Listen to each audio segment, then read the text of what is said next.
കുറച്ചു ദിവസം മുന്നേ ഒരു യുവതി കേരളത്തിലെ ഒരു ആശുപത്രിയുടെ ബാത്റൂമിൽ നിന്നും പ്രസവിച്ചാണ്ട് ആ കൊച്ചിനെ ജനാലുവായി പുറത്തേക്ക് എറിഞ്ഞൊരു സംഭവം വാർത്തയിലൊക്കെ കണ്ടിട്ടുണ്ടായിരുന്നു. വാർത്ത കണ്ടതിന് ശേഷം ഒരു ആന പ്രസവിക്കുന്ന ഒരു വീഡിയോ ഞാൻ റിയാക്ട് ചെയ്തുകൊണ്ട് കഴിഞ്ഞ ദിവസം പോസ്റ്റ് ചെയ്തിരുന്നു. ആ വീഡിയോയിൽ ഞാൻ ആ യുവതിയെ പരാമർശിച്ചുകൊണ്ട് അവർ ആ മൃഗത്തിന്റെ സ്നേഹം പോലും ആ കൊച്ചിന് കൊടുത്തില്ല എന്നുള്ളത് പരാമർശിച്ചുകൊണ്ട് ഞാൻ അതിൽ വിമർശിച്ച് സംസാരിക്കുകയുണ്ടായി. കഴിഞ്ഞ ദിവസം ഇന്നലെ നമ്മുടെ നെടുമങ്ങാടി നടന്ന സംഭവങ്ങൾ എല്ലാവരും കണ്ടുവല്ലോ. കഴിഞ്ഞ 4 മാസത്തിനിടെ ഇതുപോലെ 3-4 കേസുകളാണ് നമ്മുടെ നാട്ടിൽ ഇതുപോലെ ഉണ്ടായിട്ടുള്ളത്.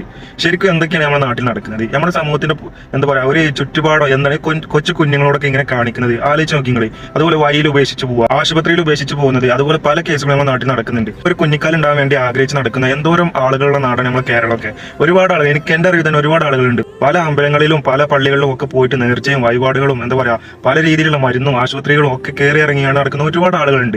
അതിനിടയിലാണ് ഇത്തരം സംഭവങ്ങളൊക്കെ ഉണ്ടാകുന്നത്. നിയമത്തിന് പഴിചാരാനും കുറ്റപ്പെടുത്താനും നമുക്ക് എപ്പോഴും പറ്റുന്ന കാര്യമാണ്. കാരണം അത് മാറാൻ പോകുന്ന ഒന്നല്ല. അതെന്തായാലും അത് അങ്ങനെ തന്നെ സംഭവിക്കാൻ പോകുന്നത്. ഇനിയിപ്പോൾ നിയമത്തിന്റെ സംരക്ഷണത്തിൽ അദ്ദേഹം എന്താ പറയാ കുറച്ചു കാലം ജയിലിൽ കിടക്കുമായിരിക്കും, പിന്നെ ജാമ്യത്തിൽ ഇറങ്ങായിരിക്കും. ഇതിന് മുന്നേ അയാളുടെ ആദ്യ ഭാര്യയെ ഉപദ്രവിച്ച കേസിൽ അദ്ദേഹം കുറച്ചാലും ജയിലിൽ കിടന്നിരുന്നു.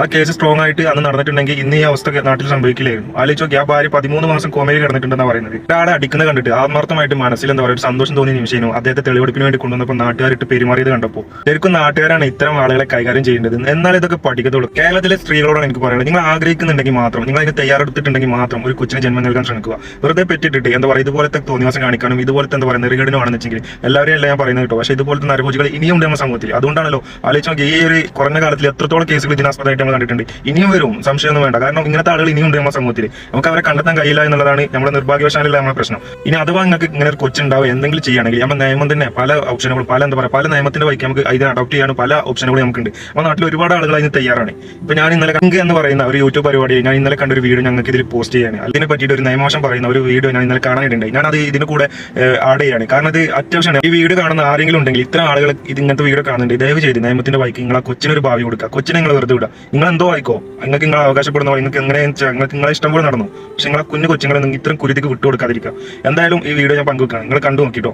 ഞാനിപ്പോൾ പറയാൻ സൂചിപ്പിക്കുന്നത് എന്നോട് ചോദിച്ചൊരു ചോദ്യം ജനത്തിനറിയാത്ത എനിക്ക് തോന്നുന്നതിന് ശ്രദ്ധപ്പെട്ട വളരെ പ്രധാനപ്പെട്ട കാര്യം. കാരണം നമ്മൾ ഇന്നലെ പോലും എറണാകുളത്ത് കടലിൽ ഒരു ചെറിയ 3 ദിവസം പ്രായമുള്ള ഒരു കുട്ടിയെ ആരോ വലിച്ചെറിഞ്ഞ് കടലിൽ വെള്ളത്തിൽ പൊങ്ങിയിട്ടുണ്ട്. ആരോ വലിച്ചെറിയാന്ന് പറഞ്ഞാൽ അത് നമുക്കറിയാം ആരാണ് വലിച്ചെറിഞ്ഞിട്ടുണ്ടാകാൻ സാധ്യതയുള്ളത്, നമുക്കറിയാം ബന്ധുക്കൾ ആരെങ്കിലും ആയിരിക്കും. അപ്പോൾ ഇതിനെ ഒഴിവാക്കാൻ ജുവനൈൽ ജസ്റ്റിസ് ആക്ടിൽ സെക്ഷൻ 35 അനുസരിച്ചിട്ട് ജുവനൈൽ ജസ്റ്റിസ് ആക്ടിന്റെ സെക്ഷൻ 35 അനുസരിച്ചിട്ട് ഏതെങ്കിലും ഒരു രക്ഷിതാവിനും അത് പ്രസവിച്ച അമ്മക്കാകാം അല്ലെങ്കിൽ അടുത്ത ബന്ധുക്കൾക്കാകാം ഉത്തരവാദപ്പെട്ട ആളുകൾക്ക് താങ്കൾക്ക് കുട്ടിയെ സംരക്ഷിക്കാൻ കഴിയില്ല, നമ്മുടെ കുടുംബത്തിന് കുട്ടിയെ സംരക്ഷിക്കാൻ കഴിയില്ല, അതിന് കാരണങ്ങൾ റീസൺസ് ഞാനിപ്പോൾ വിശദീകരിക്കുന്നില്ല.